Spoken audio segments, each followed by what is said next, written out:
हरियाणा विद्यालय शिक्षा बोर्ड के 10वीं कक्षा के छात्रों की वार्षिक परीक्षा यानी कि फाइनल बोर्ड एग्जाम 27 फरवरी 2024 से स्टार्ट हो जाएंगे और 10वीं कक्षा का हिंदी विषय का 2 मार्च 2024 को एग्ज़ाम है। इसलिए आज मैं आपको इस वीडियो के अंदर हिंदी विषय की तैयारी करवाने के लिए हिंदी विषय के अंदर जो आपकी किताब लगवाई गई है नैतिक शिक्षा की, इस किताब से 11वें से लेकर 17वें पार्ट तक के जितने भी मोस्ट इंपॉर्टेंट क्वेश्चन हैं उनकी तैयारी मैं आपको इस वीडियो के अंदर करवाऊंगा। और इससे पहले मैं पहले पार्ट से लेकर 10वें पार्ट तक जितने भी इंपॉर्टेंट क्वेश्चन थे उनकी वीडियो बना चुका हूं। वीडियो अच्छी लगे तो लाइक करें, चैनल को सब्सक्राइब करके ऑल के बटन के ऊपर क्लिक कर ले ताकि जब नेक्स्ट वीडियो अपलोड हो तो उसका नोटिफिकेशन आपको मिल जाए, क्योंकि मैं आपको अपने चैनल पर सभी सब्जेक्ट के sample paper, previous year question paper और इम्पोर्टेंट क्वेश्चनों की तैयारी करवाऊँगा। अब पहला क्वेश्चन देखते हैं। तो यहाँ पर नोटबुक के अंदर मैंने सभी इंपॉर्टेंट क्वेश्चनों को नोट किया हुआ है। पहला क्वेश्चन है, विद्या को छुपा हुआ धन क्यों कहा गया है? आंसर देखें। विद्या को छुपा हुआ धन इसलिए कहा गया है क्योंकि यह मनुष्य की ऐसी संपत्ति है जिसे कोई चुरा नहीं सकता, यानी कि विद्या मनुष्य की ऐसी संपत्ति है जिसे कोई चुरा नहीं सकता, इसलिए जो है इसको छुपा हुआ धन कहा गया है। यह हमेशा व्यक्ति के साथ रहती है। जब व्यक्ति स्वेच्छा यानी कि अपनी इच्छा से इसे किसी को देता है तभी यह दूसरे के पास जाती है। दूसरा क्वेश्चन देखें अब। सारे गुण कंचन में वास करते हैं, व्याख्या करो। आंसर देखें।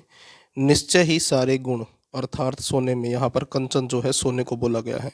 सोने में जो कि धन का प्रतीक है, यानी कि सोने को जो है धन का प्रतीक बताया गया है, निवास करते हैं, यानी कि इसके अंदर सभी गुण निवास करते हैं। क्योंकि इस संसार में जिसके पास धन है वही व्यक्ति कुलीन यानी कि पढ़ा लिखा तथा महान समझा जाता है। यदि व्यक्ति विद्वान, शास्त्रों का ज्ञाता तथा सबसे अधिक गुणवान समझा जाता है। और ये इसी व्यक्ति को, यानी कि जिसके पास धन होता है, इसी व्यक्ति को विद्वान, शास्त्रों का ज्ञाता माना जाता है, सबसे अधिक गुणवान माना जाता है, समझा जाता है। वही व्यक्ति अच्छा भाषण करता है और ऐसे व्यक्ति जिसके पास पैसा होता है उसी व्यक्ति को अच्छा भाषण करता है, यानी कि भाषण देने वाला समझा जाता है। तथा दर्शनीय, दर्शनीय का मतलब होता है देखने योग्य, यानी कि ऐसे व्यक्ति को ही दर्शनीय माना जाता है, देखने योग्य माना जाता है।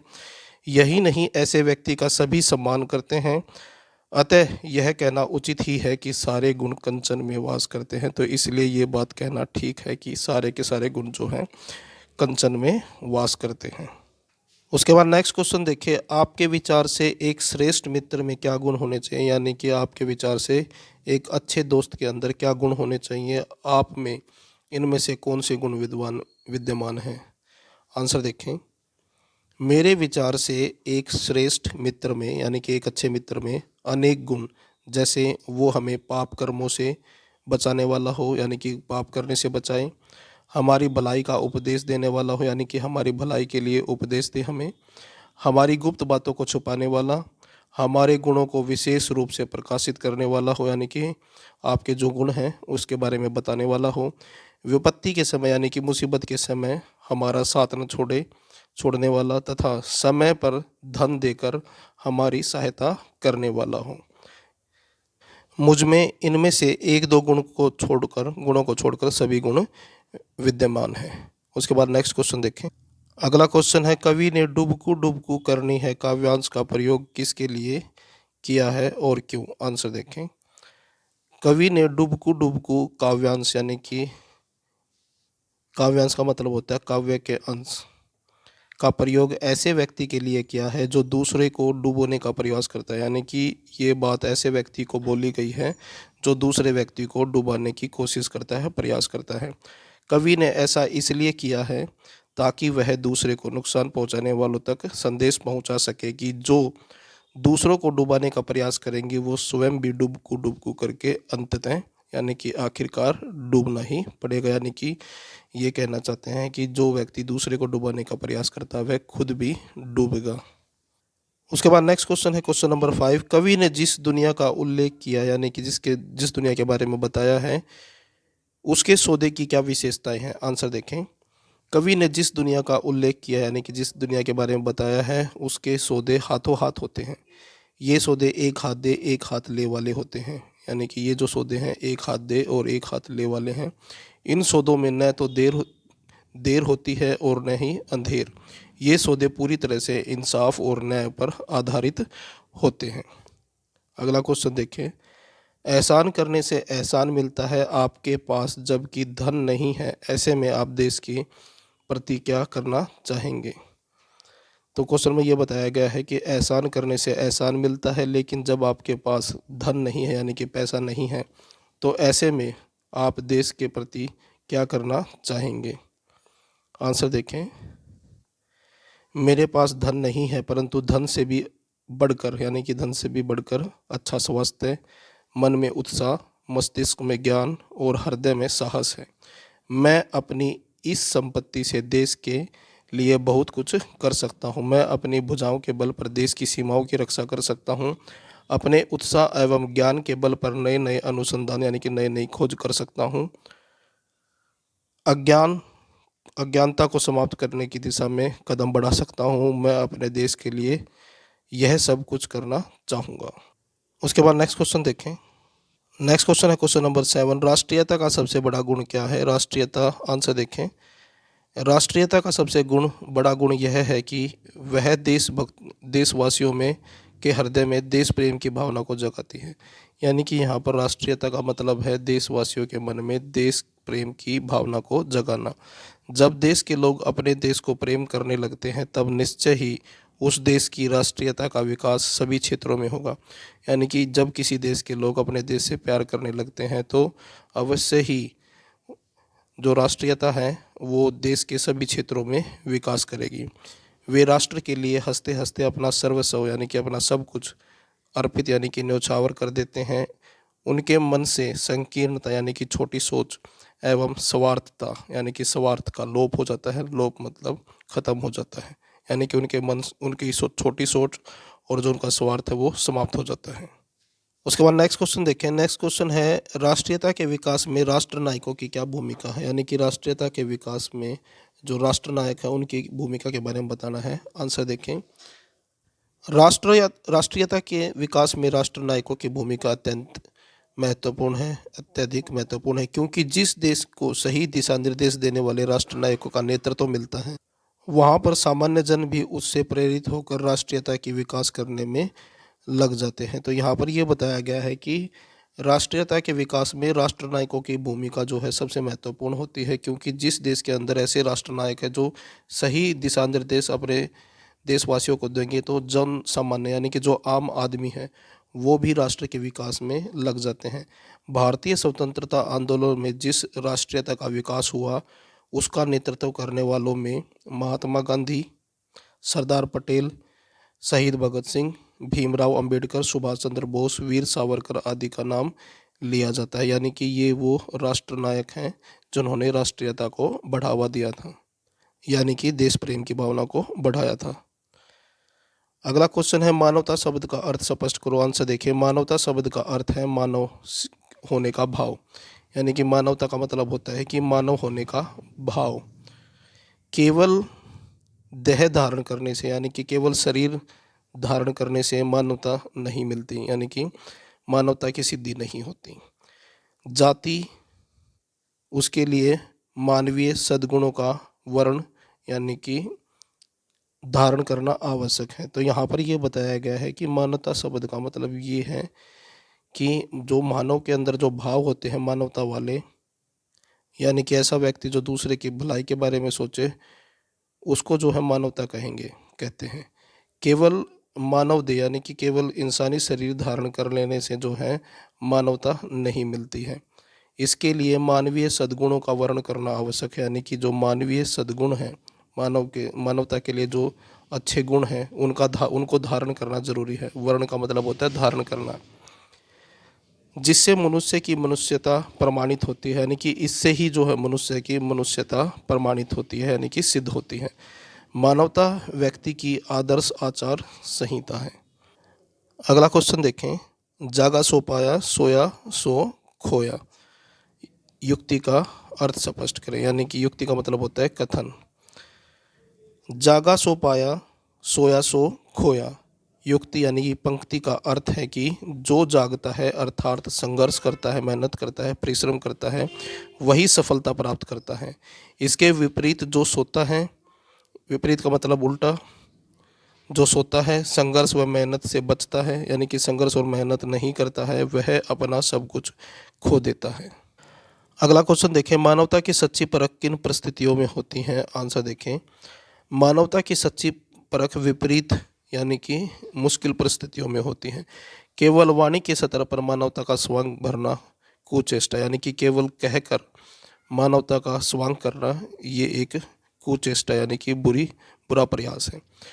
मानवता कार्य रूप में परिणित होनी चाहिए, यानी कि मानवता जो है कार्य रूप में दिखाई देनी चाहिए। देश और जाति की रक्षा के लिए गुरु गोविंद सिंह ने अपने पुत्रों की बलि चढ़ा दी, यही सच्ची मानवता है। यानी कि गुरु गोविंद सिंह ने जो है मानवता की भलाई के लिए अपने पुत्रों की बलि चढ़ा दी, यही जो है सच्ची मानवता है, जो विपरीत परिस्थितियों में यानी कि बुरे समय में भी दबती नहीं है, अपितु अमोघ शक्ति के साथ प्रकट होती है। यानी कि बुरी परिस्थिति के अंदर दबती नहीं है और अमोघ शक्ति के रूप में जो है विपरीत परिस्थितियों में प्रकट होती है, उसे ही मानवता कहते हैं। अगला है, किन दृश्यों से प्रभावित होकर गौतम बुद्ध का जीवन वैराग्य मार्ग की ओर मुड़ गया? यानी कि कौन से दृश्य को देखकर गौतम बुद्ध ने जो है वैराग्य जीवन धारण किया था? तो आंसर देखें, वृद्ध यानी कि बूढ़े व्यक्ति को, रोगी बीमार व्यक्ति को, मृत व्यक्ति यानी कि मरे हुए व्यक्ति को, और सन्यासी। इन चारों व्यक्तियों को देखने के बाद, इन चारों दृश्यों को देखकर गौतम बुद्ध का जीवन वैराग्य की ओर मुड़ गया, यानी कि उसके बाद जो है उन्होंने वैराग्य जीवन शुरू कर दिया। मात्र 29 वर्ष की अवस्था में एक रात सिद्धार्थ अपने पुत्र व पत्नी को सोता हुआ छोड़कर गृह त्याग कर, यानी कि घर छोड़कर ज्ञान की खोज में निकल पड़े। 7 दिन व 7 रात समाधिस्थ, यानी कि 7 दिन और 7 रात समाधि लेने के बाद उन्हें 8वें दिन वैशाख पूर्णिमा के दिन उन्हें सच्चे ज्ञान की अनुभूति हुई। उसके बाद अगला क्वेश्चन है क्वेश्चन नंबर 13, महात्मा बुद्ध ने क्रोध के विषय में क्या कहा है? यानी कि महात्मा बुद्ध ने क्रोध यानी कि गुस्से के विषय में क्या कहा है? आंसर देखें, महात्मा बुद्ध ने क्रोध को अकुशल धम्म और पाप धम्म कहा है, क्योंकि क्रोध के कारण व्यक्तिगत और सामाजिक जीवन की शांति भंग हो जाती है, यानी कि समाप्त हो जाती है।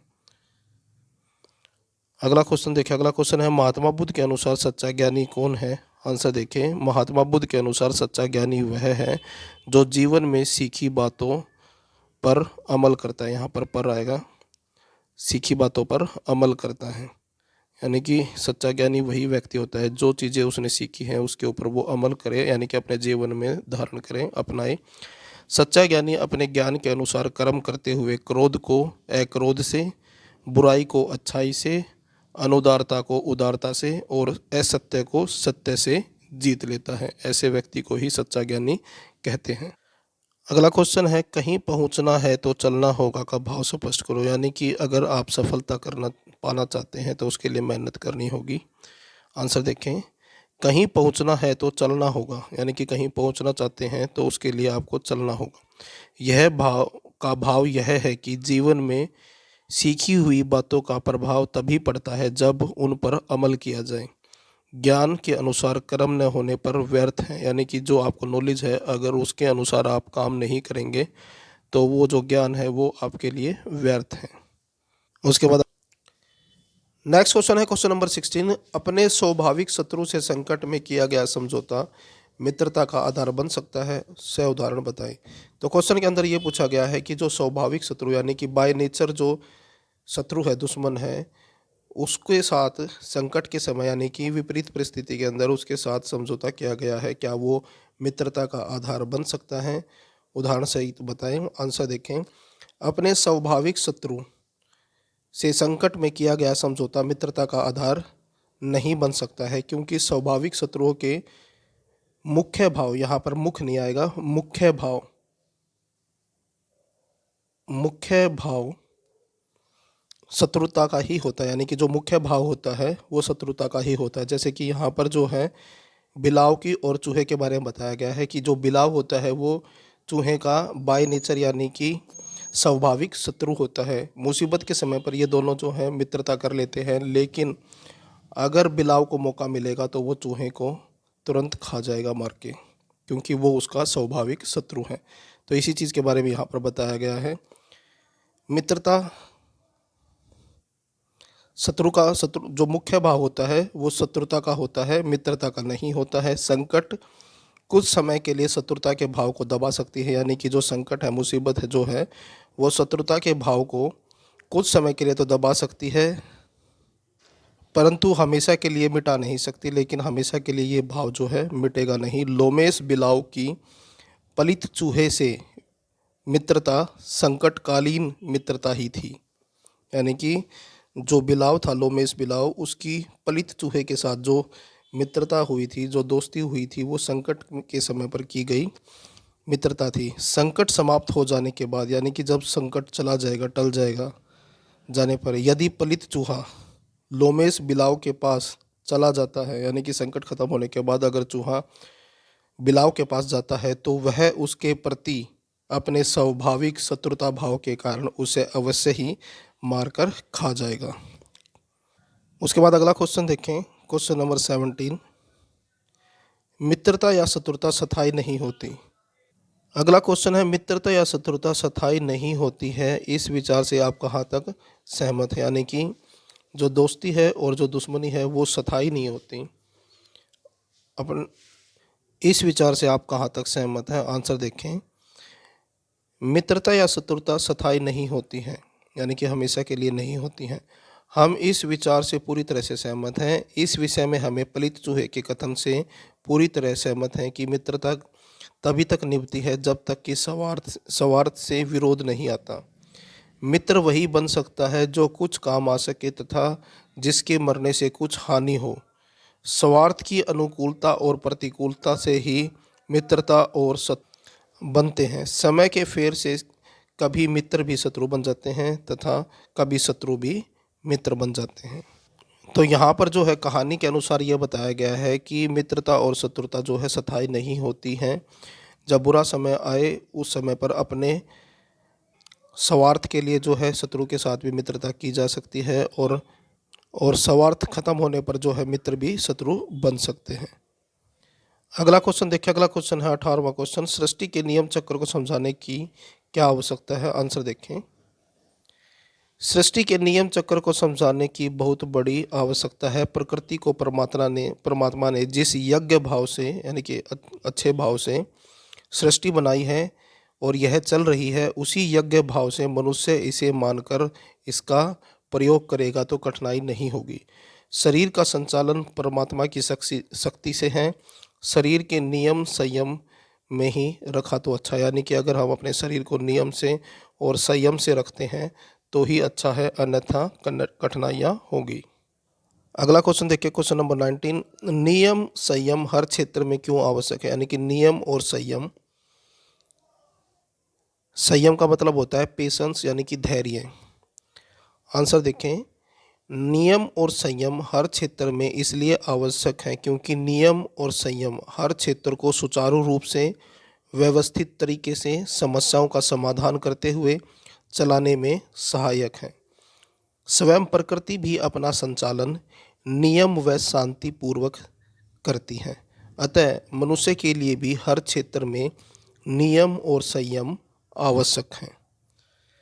अगला क्वेश्चन देखिए। शरीर को नियम व संयम में रखने के क्या लाभ हैं? आंसर देखें।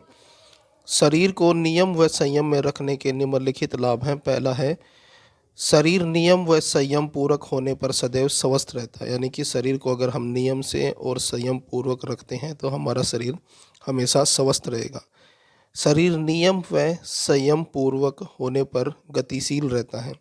शरीर को नियम व संयम में रखने से घर व समाज की व्यवस्था बनी रहती है, और शरीर को नियम व संयम में रखने से दुर्घटनाओं में भी कमी आती है। तो ये थे आपके 10वीं कक्षा के नैतिक शिक्षा की किताब से 11वें से लेकर 17वें पाठ तक के सभी इंपॉर्टेंट क्वेश्चन। वीडियो अच्छी लगे तो लाइक करें, चैनल को सब्सक्राइब करके ऑल के बटन के ऊपर क्लिक कर लें ताकि जब नेक्स्ट वीडियो अपलोड हो तो उसका नोटिफिकेशन आपको मिल जाए।